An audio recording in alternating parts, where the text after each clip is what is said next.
ancestral and unceded territory of the Mi'kmaq people. And the first item of business we have is an approval of our agenda. So I would look for movers and seconders on that. Moved by the Deputy Mayor, seconded by Councillor Sanford. All those in favor? Opposed? Motion is carried. Moving on to the meeting minutes of January 12th. Do I have anyone whose pleasure it is to move those? Moved by Councillor Ernst, seconded by Councillor Duggan. Are there any errors or omissions to note? Can I just add, is it noted about my conflict of interest? Thank you for reminding me about that, Councillor Birtles. So just to clarify, at the last meeting, Councillor Birtles had declared a conflict of interest on the item related to the fire department, and I had forgotten to stop and note that. And she did not vote on the motion. So we will note in the minutes, and I assume it is noted in the minutes, that she declared a conflict on that item. So that was my error, not Councillor Birtles' error. So with that, is there any other further errors or omissions to note? Seeing none, all those in favor? Opposed? Motion carried. That takes us on to business arising from the minutes or unfinished business, and we have item A, the Anti-Racism Special Committee proposed membership and draft terms of reference. We have the two staff leads here on that, so we'll give them an opportunity just to give a 5-minute or so update to council, and then we'll begin debate.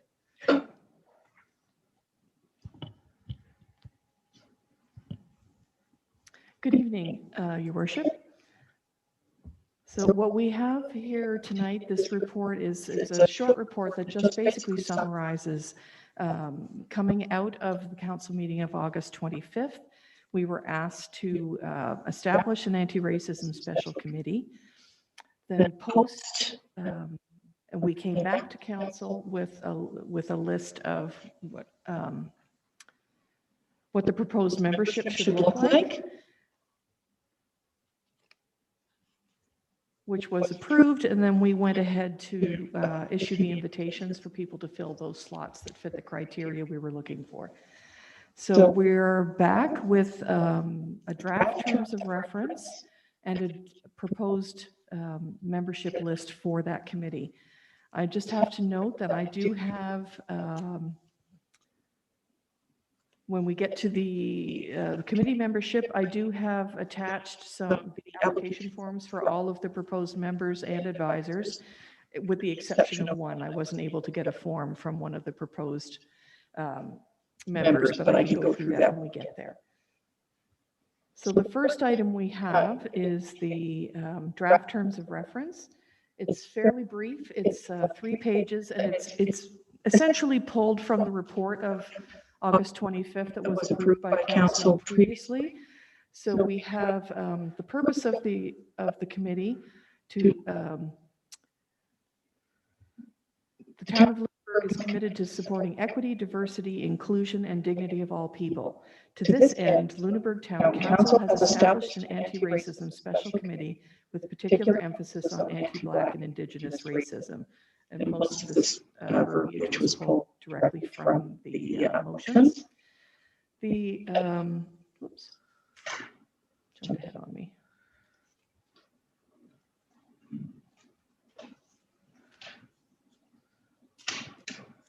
Oh my goodness.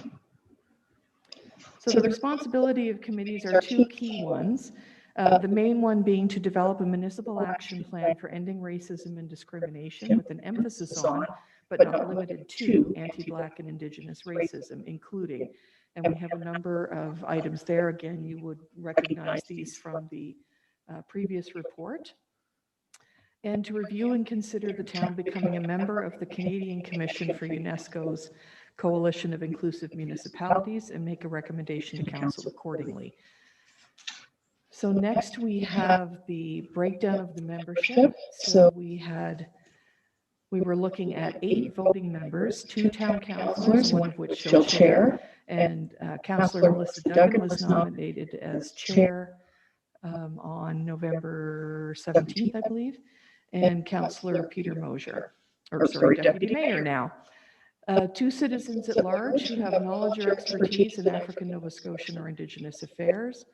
2 representatives from the African Nova Scotian community who may or may not live within the town, and 2 representatives from the Indigenous community, one of which shall be a representative from Acadia First Nations. And we also seeked out non-voting participants, some of which would serve as ex officio members, and some of which who would probably attend some, if not all, meetings, and some advisors that stand a little further back that we can use as sounding boards to run materials that the committee developed through them. Meeting proceedings essentially just follow the town's council and committee meetings and proceedings policy. What we have here is that the minutes would be open to the public unless a matter to be discussed qualifies for in-camera. The reason this is stated here is so that in the meetings themselves would be more open to a fuller discussion, and then the minutes of those meetings would be posted similar to how committees have been done previously. And then the special committee would report to town council. So we have a few more details around that. And just to note here that creating this committee ties into these 4 action plans from the 5-year plan of the CCP. So when we look at the membership, so as we said, we have Councillor Duggan, who is the chair, the deputy mayor.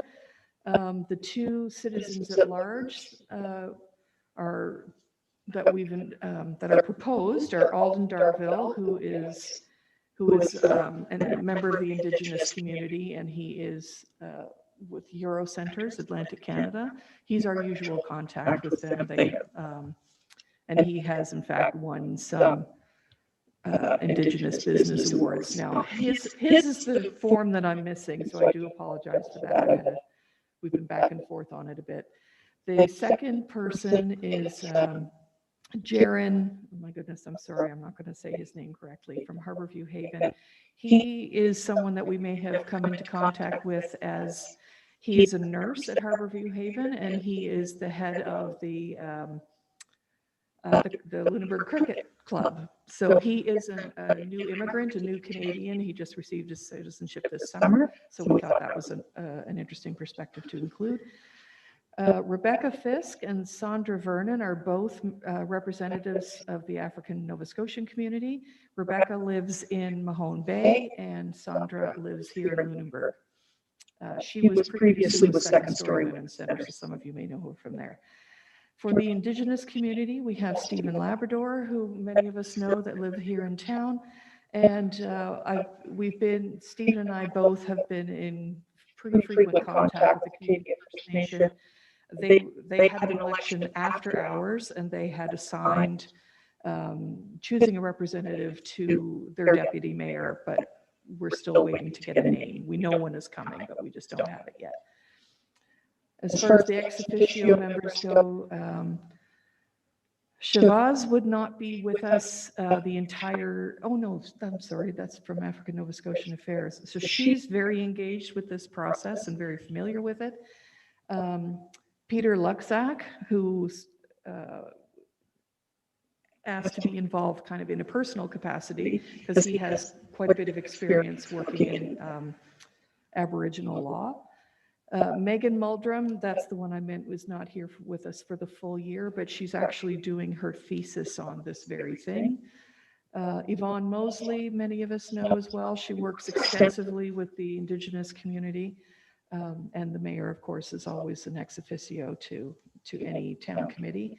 And then we have a number of other people who have agreed to act as advisors from the Black Loyalist Heritage Center, the town of Truro. Jessica Hepburn, who was the person who brought the thing forward. Mohammed Musa has been a great resource for both Arthur and I. He's at the Canadian Commission for UNESCO in Ottawa, and the Coalition of Inclusive Municipalities is one of his projects.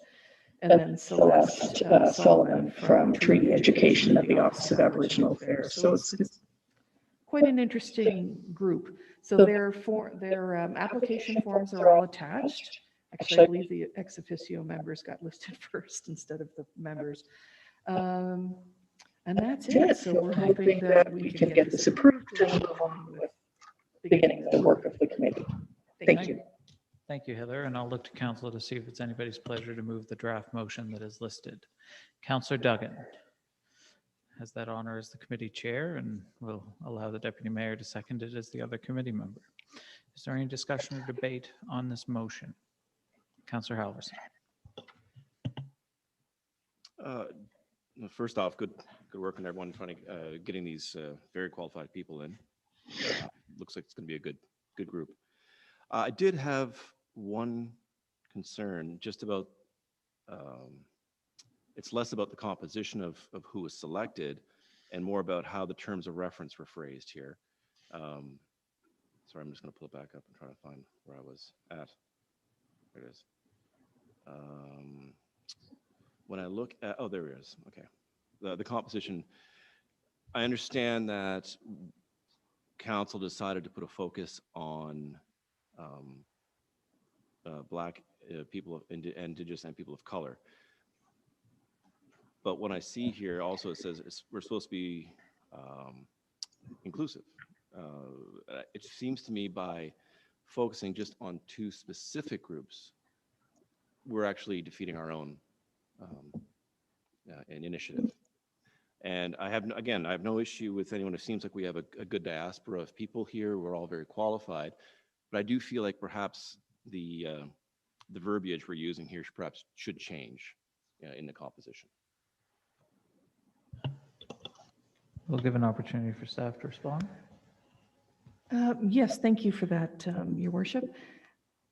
The other thing that the previous council had made clear in these draft terms of reference is that they would wish that the committee themselves would have an opportunity to make changes to the terms of reference.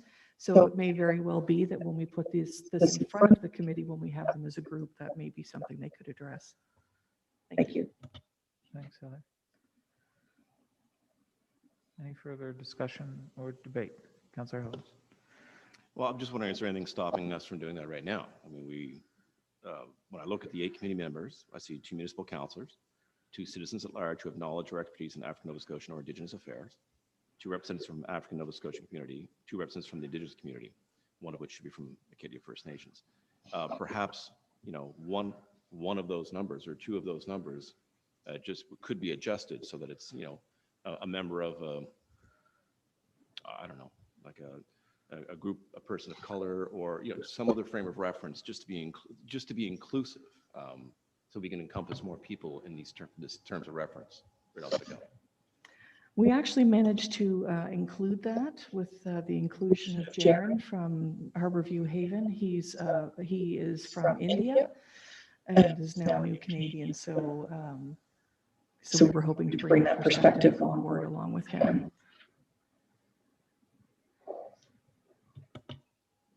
And again, I'm not trying to split hairs here, but my concern is when this council gets down to work and they have the results of their work finished, 5 years from now, somebody's looking back on our council minutes and saying we tried to put this committee together to be inclusive. Why in the world did we just choose 2 groups, right? And I fully appreciate that Jaron is at Katakau, has experience outside of those 2 groups, but I just feel like we really need to embed that in the structure of the committee. We need to formalize it. Okay, I appreciate what you're saying, and staff can correct me if I'm wrong, but as the mover of the original motion when I was a councillor, my recollection was that it was a particular emphasis, not an exclusive emphasis. So perhaps that's the hang-up. And I don't know if the terms of reference language reflect a particular emphasis.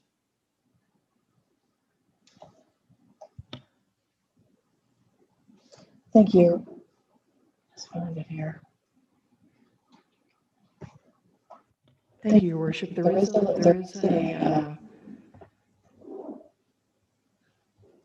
in the responsibilities of the special committee on page 1 of the terms of reference, it's to develop a municipal action plan for ending racism and discrimination with emphasis on, but not limited to, anti-Black and Indigenous racism. So does appear there. We could certainly edit it as council wishes. Well, and I think Councillor Halverson's point is well taken, that the terms of reference are certainly able to be fluid if the committee feels the need for a more expansive mandate. Any other discussion or debate on this? Seeing none, all those in favor? Opposed? Motion is carried. I will note one small oversight of mine again, prior to moving on to the town crier appointment, which is that we had a late breaking agenda item related to 37 Tannery Road for our in-camera meeting. And so I presume with council's unanimous consent that that would be added to the agenda. Yeah, okay. That takes us on to business arising from the minutes, unfinished business. Item B, the appointment of a new town crier. And there was a staff report and draft motion related to this. Is there anything staff would like to add or summarize in addition to the report? Just to once again thank former Councillor John P. for his many years of service in this role. He is now retired from that role. Therefore, an ask was put out, and we had an encouraging amount of interest and phone calls. And we do have a recommendation here based on the applications we received and calls that we conducted with a couple of the applicants. Thank you, Heather. Is it anyone's pleasure to move the motion as presented? Councillor Ernst is moving the motion. Is there a seconder? Councillor Bertels was quick on the draw. Is there any discussion or debate about the appointment of the new town crier? Councillor Halverson.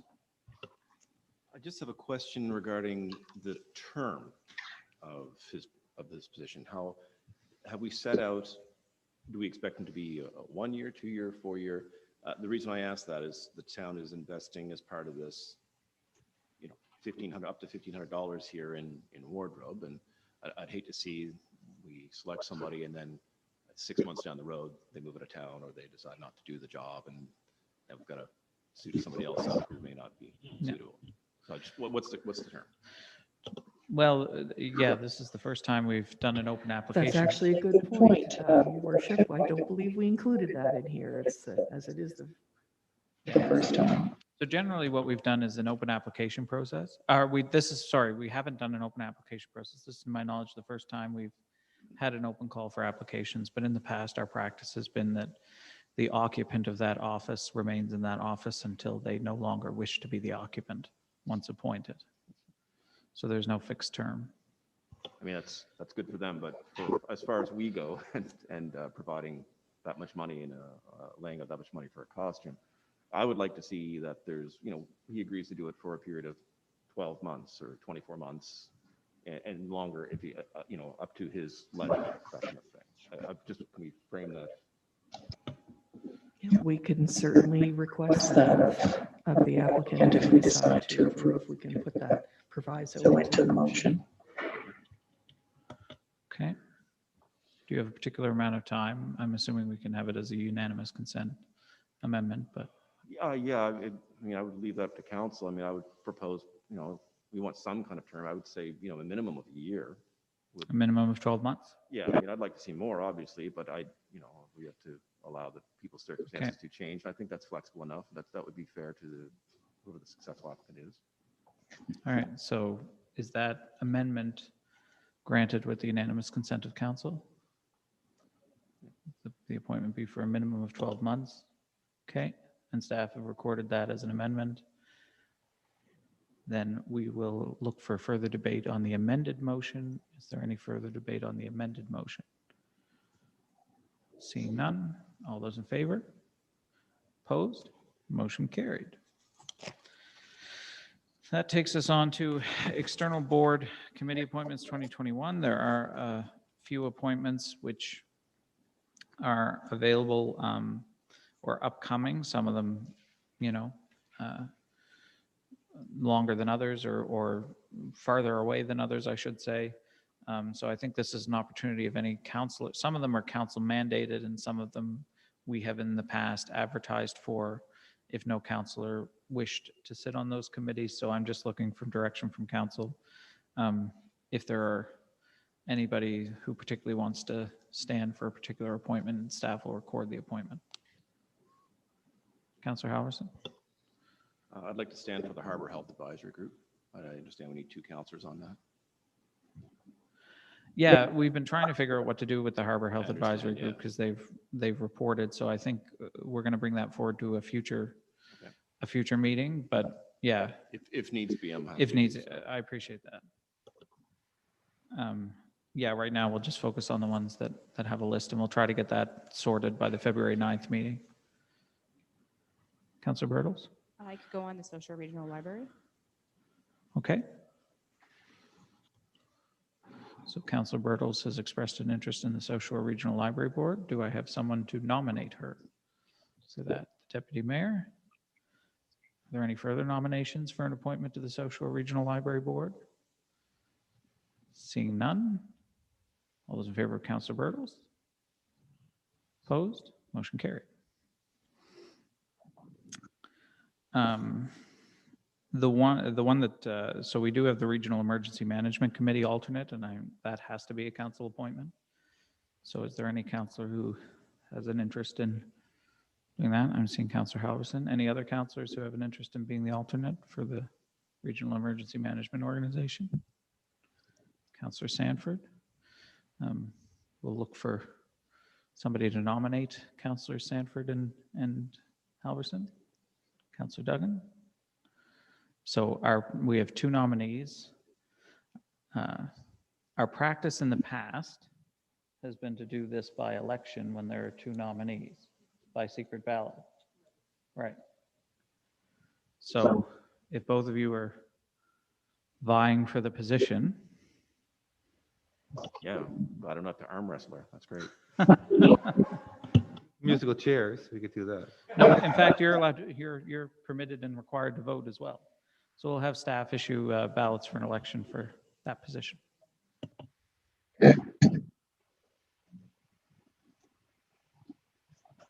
Your worship, maybe we should have, just each of them speak a little bit. Maybe that might help us, make our decision.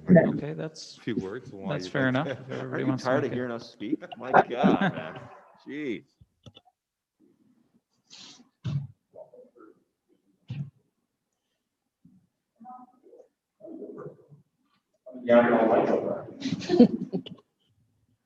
Well, this is really on the spot, but it's just like the night over at the community center when we all had to speak, and then questions were drawn out of the hat, and then your name went to follow, right? I think emergency measures is something I've always had an interest in, and with the work that I've done at the college, we've had information sessions and work closely with the facilities manager who's directly connected to the South Shore Region Emergency Management Organization. So I think I've always had somewhat of an interest in it, and I would like to maybe continue that further. However, I defer to Councillor Halverson. He may bring more to the table than I do. I'll bring donuts. I'll bring donuts, cookies. Yeah, it's similar to Councillor Sanford. In my professional career, I deal a lot with emergency first responders and with Angela over at Remo, and that meeting that we had in the training session back in November now really brought home actually a lot of the things that are really important in the community, especially in a time of need. So I want to make sure that we are prepared. But look, I mean, Councillor Sanford is equally as qualified as I am, and I'd be happy if she gets it or if I get it, but for whomever. Yeah, right. That's about the only way to do it. They're both campaigning for the other one. Yeah. Mutual admiration sign. Yeah. So everybody's got, generally what we've done is everybody's got the notepads on their desk, and you just write whichever name you prefer, and Heather will come around and collect them and let me know who the winner is.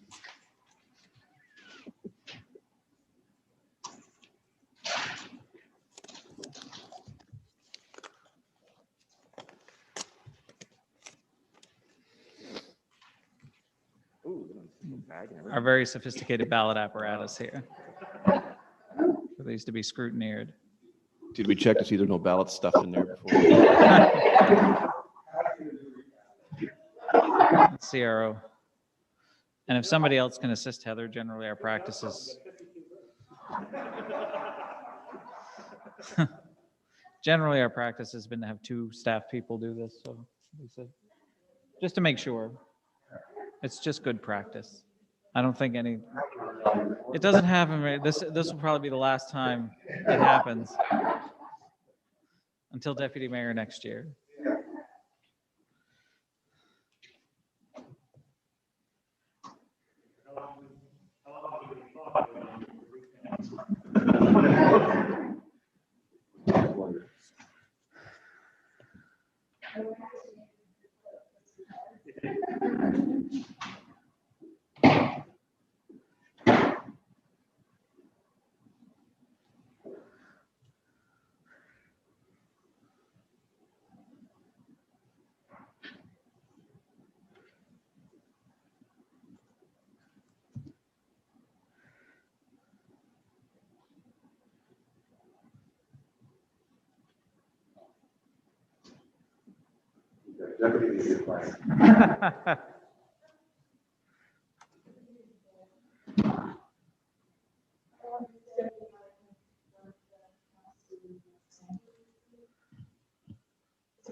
All right. So I just good practice to get a motion to confirm that. So if somebody can confirm our appointment of Councillor Sanford to as the alternate for the Remo, give that honor to Councillor Halverson, seconded by Councillor Bertels. All those in favor? All right. Motion carried. Is there any further interest on council's behalf on the committee's standing? Otherwise, I think what we'll do is an open advertisement. Councillor Duggan? I'm just curious what the wording is around ×1 nomination to the province for appointment. So with the Western Regional Housing Authority, which, correct me if I'm wrong, was certain, is not up until 2022. So it's less urgent than we had anticipated. Yeah. Formally, the Housing Authority, I believe, is appointed by the minister, but we make a nomination. So we would be providing a nominee to the minister, but that's not due until 2022. Can I still put my name forward? How does that work? I mean, it's I on know, here, your so worship, what- you could do it in anticipation, I guess, that. I think we can probably just, I mean, wait for 2 wait years. first. Wait Um, until it's closer to the availability. And we'd assumed it was a little closer than it was. Okay, great. When it does come up, Yeah. I am interested. Okay. And then the only other one is the Common Lands Committee, and if there's no interest, then we'll issue an advertisement, I presume, for that.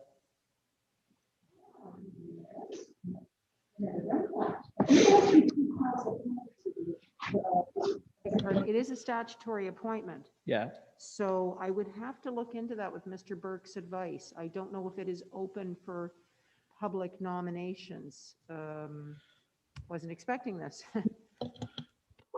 Your worship, I believe the statute dealing with appointments requires 2 council appointments, I think, plus one that's made by what was the county court judge. Yeah. And the last time it was presumed to be subsumed by the Supreme Court jurisdiction, the local Supreme Court judge.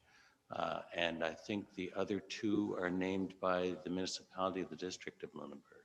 So what I'm wondering is, in the past, not to be pedantic about it, but is there a difference between a council appointment and a councillor appointment? So currently, we have former Mayor Bailey sitting on the committee on our behalf. In the past, we've had former Mayor Mawhinney when he was not the mayor sitting on the committee on our behalf.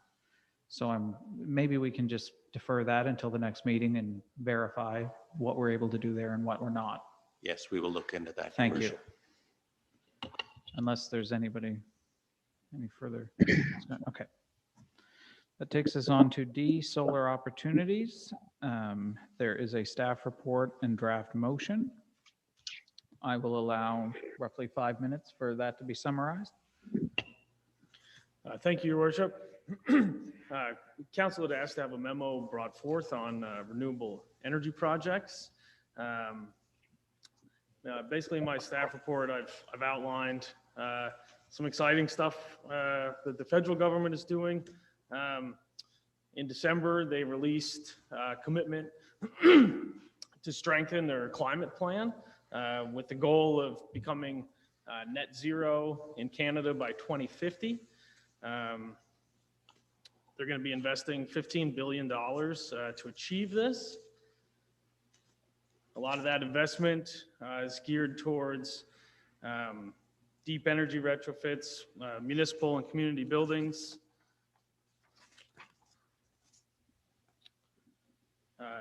and long-term infrastructure planning. The CCP has recommended to study and planning for a sustainable energy district. So just some issues and options. Basic overview of the town's electric utility. We purchase our power from Nova Scotia Power and then resell it to our citizens. And at the moment, we don't currently have any capacity to store power. So anything that we would create would go back into the grid. So we looked at some different green energy projects. We looked at the feasibility study of a large green energy project that Project Lunenburg suggested behind the wastewater treatment plant, to have a feasibility study done around that. We also looked at having a study done for our buildings, doing some deep energy retrofits. And we also looked at taking advantage of Nova Scotia Power's 100 kilowatt net metering program. And we looked at the water treatment plant, which falls outside of our electric utility. So that's a program we could put solar power at the water treatment plant and take advantage of that program, which is currently going on. I outlined different funding opportunities with the Green Municipal Fund through FCM. Most of the funding opportunities are 50% up to a maximum of 175,000, and they're revolving, basically open door applications that are open year round. These green energy projects touch on two of our strategic plans. One is servicing and facilities, direction to ensure efficient infrastructure. And the second one is environment and sustainability. So I have four draft motions. The first one, it's recommended to budget $16,800 next year, fiscal year, for a green energy feasibility study around the land behind the wastewater treatment plant, as outlined in the CCP. Next is, it's recommended to budget $5,000 on the 2021, should be 22 fiscal year, to undertake a less than 100 kilowatt net metering analysis at the water treatment plant and plan a project that will be shovel ready when government funding becomes available. And it's recommended to plan and budget for a study that will look at town-owned facilities for potential deep energy retrofits. And that's for 2022-23. And it's also recommended to seek funding through FCM for all of the above projects. Thank you. Thank you, Mr. Bracken. I should note, and staff can correct me if I'm wrong here, this is returning as a direction from the previous council, and what we would be voting on if these motions were to pass is simply to include it in the draft budget, not to approve the projects themselves. So the direction would be to direct you to include it in the draft budget. That would be, yes, that would be correct. Okay. I will open the floor if it's anybody's pleasure to move one or all of those motions. Deputy Mayor. Thank you, Worship. Well, hopefully this won't confuse things, but I'd be happy to move all the four motions that's on the floor there. There's a second, Councillor Sanford. Is there discussion or debate? Reminding councillors that this is just to include it in the draft budget. Councillor Halverson. Just want some clarity actually in the second recommendation. It reads, it is recommended to budget $3,000 in the 2021, we should correct that, 2022 fiscal year, and undertake, it looks like a greater than 100 kilowatt net metering analysis at the waste treatment plant and plan a project. So it's less than 100 kilowatt is what you said? Yes, that's correct. And I think there's, I had a little confusion with the memo that was in the like full PDF. Because I don't know if yours has $3,000, but I think the final draft had moved and seconded to include $5,000 in the 21-22 draft budget for a less than 100 kilowatt net metering analysis solar project at the water treatment plant. So that's the program that Nova Scotia Power currently has, is less than, you can create less than 100 kilowatts and feed it back into the grid, back into their grid. Okay. So we would need to rewrite this recommendation then for clarity then. So it should be, you're saying it should be $5,000 in the 21-22 budget on a less than 100 kilowatt net metering. The motion in the package is the 5,000. Oh, sorry, I'm looking at his, okay, sorry. Let me get to where that is then. So we will confirm that it's $5,000 in terms of the motion on which council is now voting. And I will look, yeah. Let's clarify. It still reads incorrectly. Yeah. In the motion. It still reads as greater than 100 kilowatt net metering analysis. Oh, I see. It should read less than. Yeah. Is your point. Yeah. So yeah, 5,000, 21-22, and it should read less than, not greater than. So, okay, just want to make sure that we're doing the right program. So. Yeah. So I think we can trust staff to make that grammatical correction, but I thank Councillor Halverson for his conscientiousness. I did have one other question though before. I did wonder, you mentioned that we're looking at selling the power, the excess power into the grid. And you mentioned that power, you kind of just mentioned power storage, but then did we look into that at all? Is it too expensive to, obviously, batteries and things being what they are right now, I'm sure it's not inexpensive, but was that an option that was dismissed? So that would be, that's a great question. I was just mentioning that currently we don't have any way to store power if we create it. So if we undertook looking at the land behind the wastewater treatment plant, it's a larger solar farm potentially, that would come out of the feasibility study as if they recommended, yes, you should store it. Those are the sort of things that the study would explore. So that's a parameter. Okay, just want to make sure. All right, thank you. You finished? Good. Deputy Mayor. Thank you, Worship. Well, I'm very pleased to see this here. We started this initiative early on in our last council, so it's nice that we were focused primarily on the water treatment plant at that time when we were trying to make it energy efficient, be self-sustainable, but there were some issues with putting things back in the grid at the time, and also I think the government assistance was what we really needed to push us over the edge to make this work. The question I have is when the numbers that you're quoted here, like for the feasibility studies that we want to include in the budget, that some of that could be covered though within some grants. Is that not correct?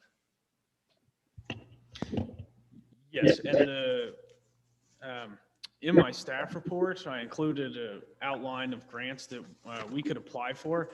All those grants were specifically for studies themselves. Yeah. So I would expect we should be able to get 50% of both of these projects to do the studies.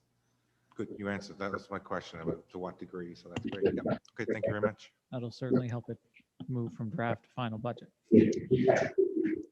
Any further discussion or debate on this point? Seeing none, all those in favor? Opposed? Motion is carried. This takes us on to requested amendments to the guide to staff reports for council and committee meetings.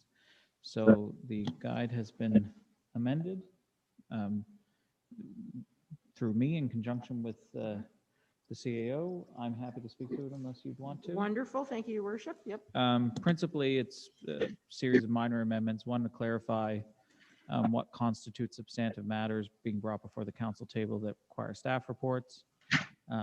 Two, laying out the new timeline that we've tried to establish for meetings and raising when agenda packages are distributed.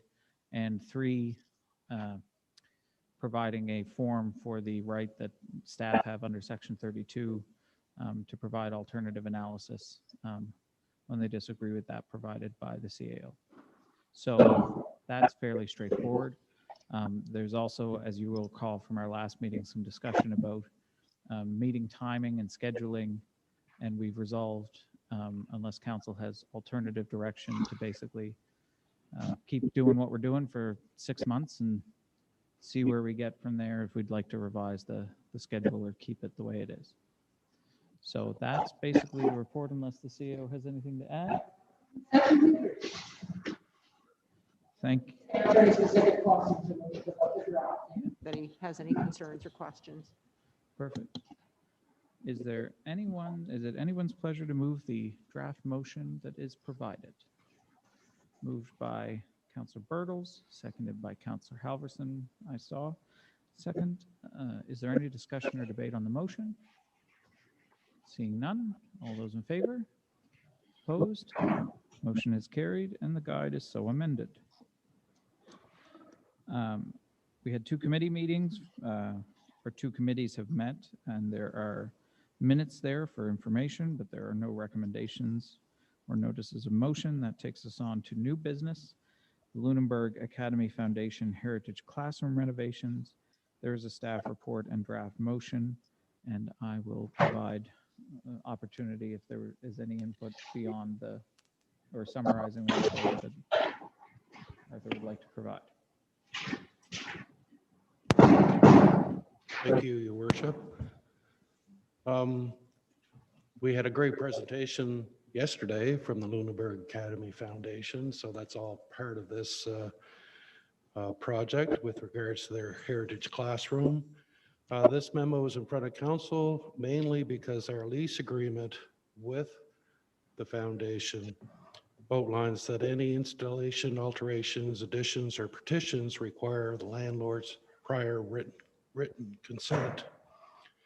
Therefore, the LA Foundation is seeking council's consent with regards to the development of the heritage classroom. Therefore, there's a motion provided for council's consideration. It is recommended to provide council's consent to the Lunenburg Academy Foundation with regards to their plans to develop a heritage classroom in room 106 of the Lunenburg Academy, in keeping with attachment A, which are the plans, sketches of the proposed historical classroom, and authorize the mayor and the CAO to sign the applications for development and building permit applications. That's my report. Thank you. Thank you, Mr. McDonald. Is it anybody's pleasure to move that motion? Moved by Councillor Ernst, seconded by Councillor Duggan.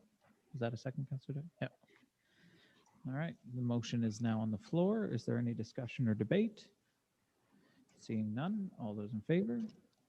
Opposed? Motion is carried. That takes us on to new business item B. Proposed amendment to the committee policy to establish a committee of the whole. And it says Mayor Risser, so I will speak to it. So one of the things, this is coming forward because I think while it's great to have the formal council meetings be more formal, and we've implemented a number of procedural changes to have draft motions and things to help expedite meeting times, we have found that when items of sort of big magnitude or things that aren't fully fleshed out come forward, it makes it difficult for discussion. And so we're looking to do a few amendments to our committee policy in order to provide council an opportunity to have committee of the whole meetings, which would be envisioned as a little more informal, a little more relaxed, more discussion oriented, and that those would happen at the first Tuesday of every month.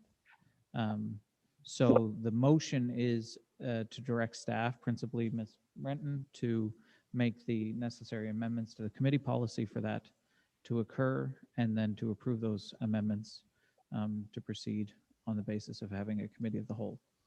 Does that make sense to everyone? So having said that, if there are no questions, I will look to see if it's anybody's pleasure to move that motion. Moved by the Deputy Mayor, seconded by Councillor Halverson. You guys are quick. I can't. I need a. Well, what do they have when they have the Olympic races? You know what I mean? To see who was really second. That's what I need. All right. It is moved by the Deputy Mayor and seconded by Councillor Halverson. Is there any discussion or debate on this motion? Seeing none. All those in favor? Opposed? Motion is carried. This takes us on to a request from the Lunenburg and District Fire Department to withdraw $15,000 from the Joint Equipment Fund for the purchase of replacement airlift bags. And I see that Councilor Berger is declaring a conflict there and has left the table. So we will note that for the minutes. There's nobody here from the fire department to speak to the request, so I'll punt it to the CAO. Thank you, Worship. I understood that the fire chief was going to try and make it, but clearly that's not possible. My understanding is that it's just reached end of life. There may be some time stipulations with regards to them, and they require replacement. Beyond that, I don't know anything further regarding the technical specifications of them. This is to be a withdrawal, if approved by council, from the Joint Equipment Fund, which Ms. Dagley could answer any questions that you may have about, that the town and the fire department share jointly. And in order to withdraw funds from it, the approval of council, as you did at a past meeting for a heat pump acquisition, is required. And we just noted the balance on the account after this potential withdrawal is made. Okay. Is it anybody's pleasure to move that motion? Moved by Councillor Halverson, seconded by Councillor Duggan. Is there any discussion or debate? I just have one quick question, and I know I can't recall if I've asked this before, but why do we have to approve these requests? Like, what's the necessity? Is it? They will primarily, Your Worship, in this instance, it's an unbudgeted item. So capital items need to be approved by council in the annual capital budget. So this had not made the budget process. And it's needed, I understand, on a more time-sensitive basis, so can't really wait till the next fiscal year and council's approval at that time. Secondly, in the past, the former council or former councils have thought that it was helpful to have council involved with the with such approvals, that it should not be left solely to staff to determine whether or not funds could be withdrawn, because you yourself as the mayor and myself as the CAO typically sign off on these checks, and that we should have an authorizing motion of council. I appreciate that, but the equipment fund is populated from, correct me if I'm wrong, money's entirely from the fire department, correct? They are actually donations from the public, Your Worship. Okay, so it's because we hold the charitable status? That is correct, yes. Okay. We have an administrative policy as well, Your Worship, that deals with this, just to clarify for staff the background behind the Oh, I scenes. know, it's just one of those things that I know. I wonder why it has to come to the Yeah. council table. I'm I not know sure if you- there's a way to streamline it, Your Worship, other than putting it forward in the manner we have. Okay. It has been moved and seconded. Is there any further discussion or debate? Councillor House? Well, I'll just say, I mean, it just looks like that they're expired. They no longer can use them. So we kind of got to get them for them. It's pretty obvious. Throw that out there. Yeah, no, my question wasn't related to actually approving the request. My question was, why do we keep having to approve the request? Okay. Any further discussion or debate? Seeing none. All those in favor? Opposed? Motion carried. Somebody kindly collect Councillor Burgos. Jenny? Take it away. I don't think you have to. Yeah. I'll assume, Jenny, too, just to confirm that you're leaving the table was a declaration of a conflict. Okay, thanks.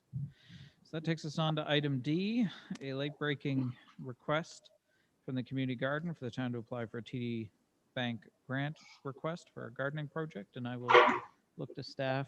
There's no draft motion, so I will look to staff to see if there's a proposed solution or if this is just for information or. And there were further updates this afternoon, Your Worship, late this afternoon, that I was just reading as you were here. And I'll defer to Councillor Duggan as well. I know who was working with this group as well to try and help attain this very laudable goal, because it's a wonderful project. We know our Lunenburg Community Garden, and it's been so well received, and what they're endeavoring to do, and this has been clarified in this most recent ask, is with the email that people may not have had a chance that came in today, is that they be approved to have the town of Lunenburg be the signatory or submitter of an application for $4,000 funding to TD Bank through their environmental fund, you know, a well-known community-based fund that we've applied for ourselves. Part of the reason is that the main group that they're working with on this project, Blue Nose Coastal Action Foundation, has two primary applications they're already submitting. So it was seen as better to approach it from a diversified partnership funding arrangement. They clarified this afternoon that the town of Lunenburg would not be the employer for this individual and would not be the overall project manager for the project, which certainly simplifies things. Not that otherwise would be impossible, but it's just a little more involved with doing that. So what they would be seeking is $2,000 for the town to contribute towards Blue Nose Coastal Action Foundation hiring sort of a gardening person to coordinate this project and a variety of others, and $2,000 for supplies that would be used for workshops. The one element of information that's missing in the email, though, was clarification that the Lunenburg Community Network, which is actually the licensee, as Mr. Burke would know as our town solicitor, for the community garden, is signing off on this as well. And I had asked the group that if they could just get their approval, because they're the organization, the incorporated body that actually has the license with the town to manage and assume responsibility for the operation of the community garden. It is not the Lunenburg Community Garden itself. They are not an incorporated body. They are sort of a subset of the Lunenburg Community Network. I think at this point in time, Ms. Dagley and myself, just conferring back and forth here, feel comfortable with the application and the way, with the additional information and clarifications that have been provided. Again, it's a wonderful community endeavor, and I defer to Councillor Duggan for any further comments, Your Worship. I don't really have much to add. I agree that the project that they're looking to undertake, so they're looking to hire somebody to run some programming at the garden and to work jointly with the community garden group and Coastal Action. So this person would actually be employed by Coastal Action. Yeah, I don't really have anything else to add about it. Okay. Thank you. I'm a little confused as to what the ask is. So the ask is for the $4,000? For the town of Lunenburg to apply for, Ms. Dagley will correct me, as I'm sure Councillor Duggan will, to apply for $4,000 from TD Bank's Environmental Fund and then distribute them to Blue Nose Coastal Action Foundation. Correct? So it's probably like a dual ask, Your Worship. It's for the town to submit an application and then to approve a grant for them if awarded such an, Okay. an opportunity for the TD fund. Okay, and we have to be the applicant because? It has to be a municipality, a charity, that sort of thing, and that they don't have the status in order to apply themselves. So is that clear to everyone? Would someone like to make a motion to that effect? Councillor Duggan? So I have to make the motion up myself. This is what happens when you don't have them written. This was late breaking. So I think Complicated, Your Worship. This is very convoluted, and I fully appreciate it. But essentially, as Ms. Dagley was saying, we can kind of work on capturing that if you entrust for the town to make an application. Do we trust the staff to capture this direction, and is it clear to all councillors what we'd be voting on? And if anybody has any issue with that, they can raise it at the next meeting. look carefully at the minutes. And the- Okay, may I just add, Your Worship, that the grant would go to the Lunenburg Community Network, of which the Lunenburg Community Garden is a project. It's a subset of theirs. But the Yes. overall body is LCN. thank you. So it has been moved by Councillor Duggan, but it has not yet, it has been seconded by Councillor Ernst. Is there any discussion or debate? Councillor Halverson. The only, again, looks like a great project. I appreciated getting the email late this afternoon to make the clarifications on how this is actually all going to work. But I guess the only stipulation I would say is that as we're trying to do, maybe we could ask this group that in the future, if they have this ask, to try and do it in a more timely fashion so we can not have to struggle with it so much at the council table. But I do think it's a good project. I agree that if in future, I mean, that'll be up to council. It's always up to council what it doesn't wish to consider. And this funding, I just wanted to be sure too, when I got the email, it appears they've already applied for the grant because the deadline was the 15th of January. They've applied for it in our name, conditional on our approving this motion. Is that correct? Noting that they had not had approval for our support at that point, that you would be considering it this evening, and that they would have to withdraw if that wasn't received. Nothing like shooting from the hip. All right. Fair enough. Thank you. Your points about being harder in our cutoffs are well noted, though. It's just that all the requests that come in late are always deserving. So we'll have some policy to that effect, or some direction to that effect, I'm sure. Nevertheless, it has been moved and seconded. Is there any further discussion or debate? Seeing none. All those in favor? Opposed? Motion carried. I now require a motion to meet in camera pursuant to Section 22(2) of the Municipal Government Act to consider the items listed. And I just remind councillors that 37 Tannery Road is another late-breaking agenda item that's been listed and just wasn't included in the public package. So for the public's benefit. And I would look for a motion to that effect to recess and meet in camera. Moved by Councillor Burks, seconded by the Deputy Mayor. Discussion or debate? Seeing none. All those in favor? Opposed? Motion is carried, and with council's unanimous consent, we'll take a 10-minute recess.